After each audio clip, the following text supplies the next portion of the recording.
Topesi bino bote undi bino bozo penza liboko kolanda biso à travers le monde. Je suis la Mama Africa. Bayimboka ndeto baka vérité polele tobi bongo mokambi mboka na biso Félix alobaki bongo toza na état de droit. Voilà, c'est la raison pour laquelle beaucoup mona tozali na sa ngai moko te nazala bande konanga baye pona ko revendiquer ozali ba droit na bango basili bongo kokutana na balikama ebele bango mo ba ko expliquer biso tout au long ya émission oyo likama nini bakutana na kinango mais aussi eloko nini me bongo awa na micro na biso na banda na papa boni. Merci ma sœur naza comme nanga frère Tom si naza président et avenir bemba ya Lemba na ye na bandeko nanga awa na programme ekomelaki bango na ndenge mai ekomelaki bango na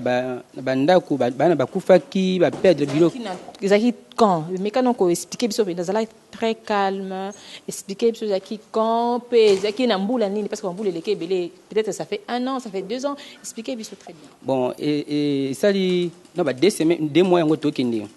bande sali mi 2 mois je crois peut-être et comme 3 mois je crois bande sali maki tisiko eloko moko te esali mina ezalaki ndenge nini expliquer biso bon ezalaki bon kin bopeto o mi gouverneur asalaki ete tosala kin bopeto nde asalaki bukumesi ya Lemba akendeki kozwa mituka mpona akende kobwakaka fulu na kota libengi wana siko baye kobuka beton eza na quartier Livulu na Lemba eza na quartier Livulu na sima ya collège Eli Mosantu banda époque ya Belge place wana mindele yemoko mutakangaki ni beton wana ete parce que na sekuna noki écrire susu ba des gants bukumesi aye atunité ninité aye ko sa aye ko créer aye ko tinda mituka ya kobwaka ka ba fulu na comment ko kongola ba poubelle partout na ville province à Kinshasa ba ko bwaka kuna Livulu eza bongo maser bande ko kongola salité partout ba ko bwaka ka na dibengi wana siko e bandi ko créer bandi ko buka na nga moko personnel na ye na kutani na bango na bisi papa au moins place bino bobwaka place au moins ndé ça boy soki mbule bandi place e ko sala dégâts te eloko mote ko sala ma to kanga et ça qui quelques jours mbula et bandi mbula premier mbula bosser et ça qui mbula mukeka et que des gants bato ba kufi 8 personnes banda que bukani baton ba bois qui poubelle directement ba dégâts salami ou bien comment qui boucher c'est ça boucher je crois et comment qui boucher et comment qui boucher mbula et yepé ko tindika ba salito na ko pesa banda ko siko kilo na ko buka banda ko après ça et ko boma bato ba kutu mai ko traki bato na ba image na téléphone na kenenga moko na yepé to bato ba kufi bati gouverneur président yemoko Fatin aye place na atelema atali alegreta yebise banga bisava na laki bino na ko pesa bino ba place ya ko fanda après ça na ko pesa bino kama mbongo pona bo vivre papa oyo aza mupanze na nga aza me bokiona kufaki yemoko pe abukanaki mwasi ne pe abukanaki ba setisco mwasi na pe aza na bande na Mkongo. Papa okoki ko expliquer biso papa yo pusana boye okoki ko expliquer biso eloko nini ekomelaki yo mais aussi na ba membre ya famille na yo. Bon isa mala maman en tout cas depuis 2 mois oyo to ko peleka oyo en tout cas to uti ko kutana na ka ya makasi mbula oyo betaki ya le 26 le 25 en tout cas yaki ko boma biso kuna na anniversaire base zaleki kaka mbula nini abanini kinu bopeto bayaki ko kongola bapeto na banini ba salite wana babuye babuki muluru wana kobuka muluru babuka ki wana bayaki ko banda ko bwaka kinu bopeto ba poubelle wana esika na libulu wana simanango mbula wana komo ba tracteur nzela wana siko ba tracteur ezoleka mbula tango beti elongwe côté une tendance elandi nzela wana ya ba tracteur wana ekundoli siko fulu wana elandi kuna côté comme muluru ezalaki lisute elandi kuna na niveau assez ebuki biso news tu na ndako na bandako wana kuna news tu ekomi ebukani bato bakufi yo tango mbula ekotaki eloko ni degani ni sala na ndako na ngai ni eloko moko ezali lisusu te ngai moko moto na bukanaki na mwasi na ngai abukanaki mu Congo bokilo na ngai akufaki sur place na kati ya isika biso toza wana bibembe ezalaki 8 tozalaki presque baparti ya désert mbula wana badega wana ezalaki désert tokendaki ti na niveau ya clinique gouvernement alandi biso na niveau ya clinique te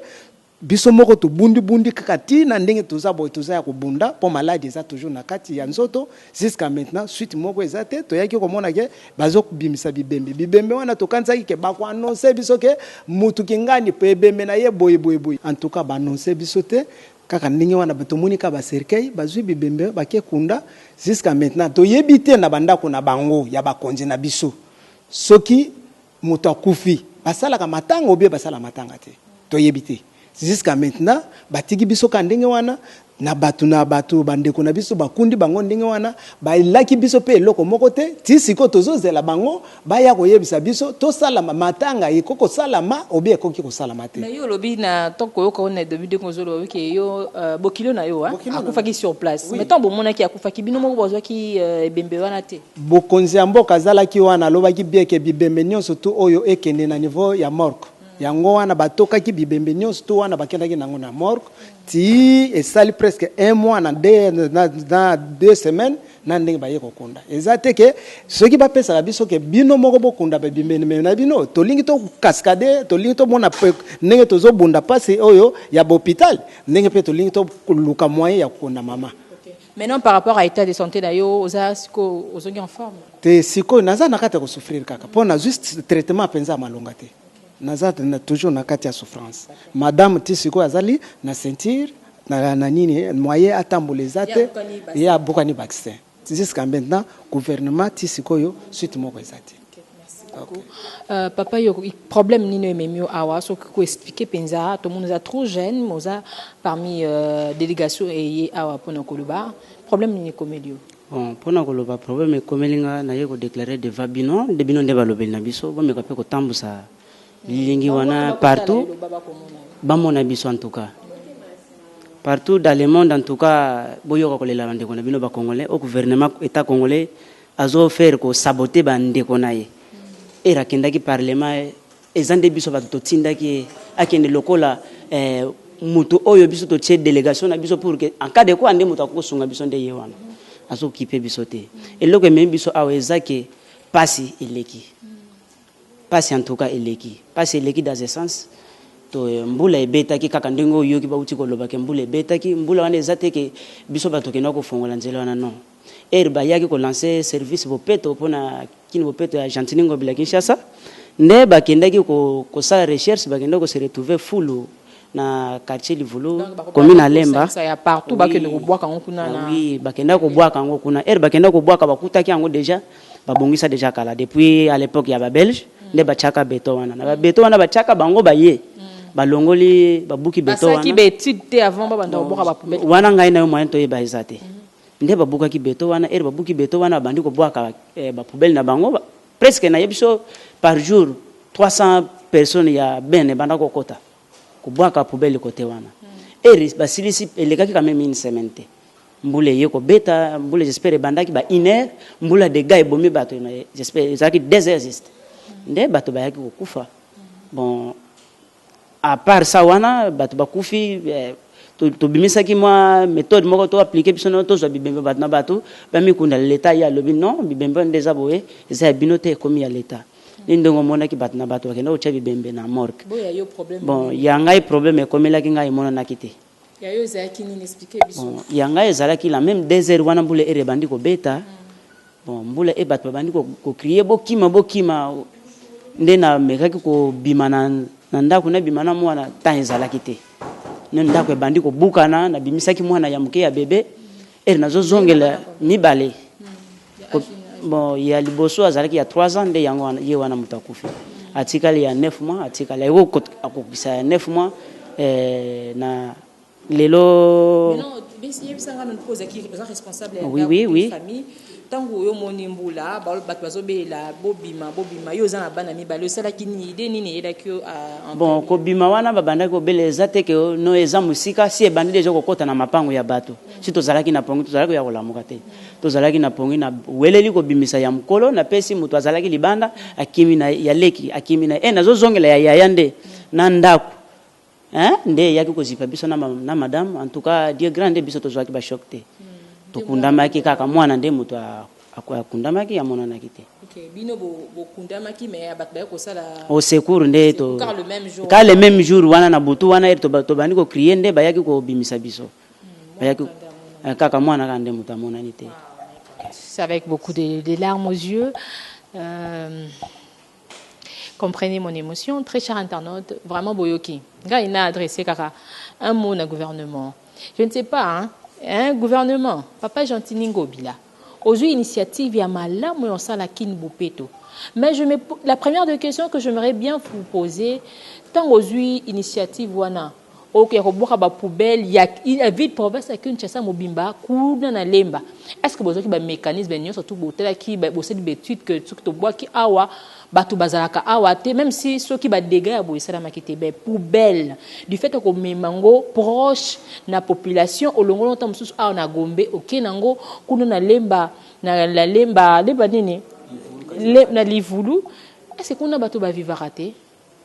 batu ba fanda raté? Batbalia raté surtout qui m'a malaria ba typhoïde bango kuna ba qui m'a typhoïde te je me pose vraiment des questions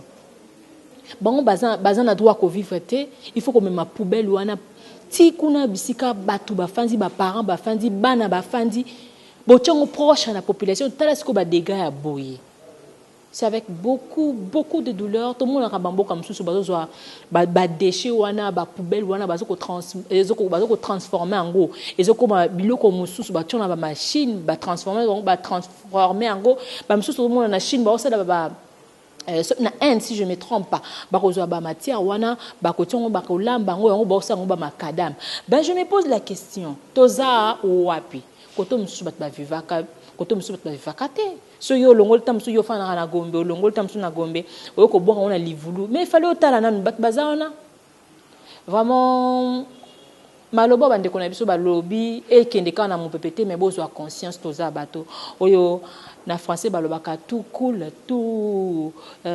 passe et rien ne demeure. Voilà boza na conscience bato ba voter ki bino ezaka peuple oyo pourquoi ko faire souffrir bango. Un mot de la fin. Merci ma sœur nayoki nandenge oyebisi bango baza pe na volonté baza pe na mutema mawa bayo kapé mawa basunga pe bandeko baza ba victime na ba acte salemi ona. Merci nandenge oyebisi bango nandenge toye pour boyambi biso na sengo. Dieu merci. Merci topesi bango nyonso mbote na kombo na Yesu. Merci. Un grand merci na bino ba abonné à Congo Impact News to salaka musala soki émission OSP Lisio Sope Salio parce que le co est salinga passi bon mais ko soutenir ba famille bazana pesa ko kendete bazana pesa ko lalate. J'espère que yakolia ezalité bilama na bango nous tous allez emporter par la grande pluie ko beta il y a 2 mois. Voilà, un grand merci à Fleurette qui est derrière la caméra. C'est vrai que c'est pour la première fois. Un grand merci à toi. Papa Eli Mayoni, un grand soutien pour le Congo Impact News. Je te soutiens en Arabie Saoudite. Vraiment merci. Depuis Allemagne. Mais aussi, Nabo Sanité, mon vieux David Olito, na France. Voilà la femme légitime Rite Olinga en France na pesio mbote beaucoup continuer ko s'abonner mais aussi ko soutenir ba ko sala musala ndenga solo mais na mona ami bokena ba ko sa ba bêtise biso to sala musala ndenga solo na to so bo mona bisote. Un grand merci à vous, on se retrouve tout prochainement. Bye.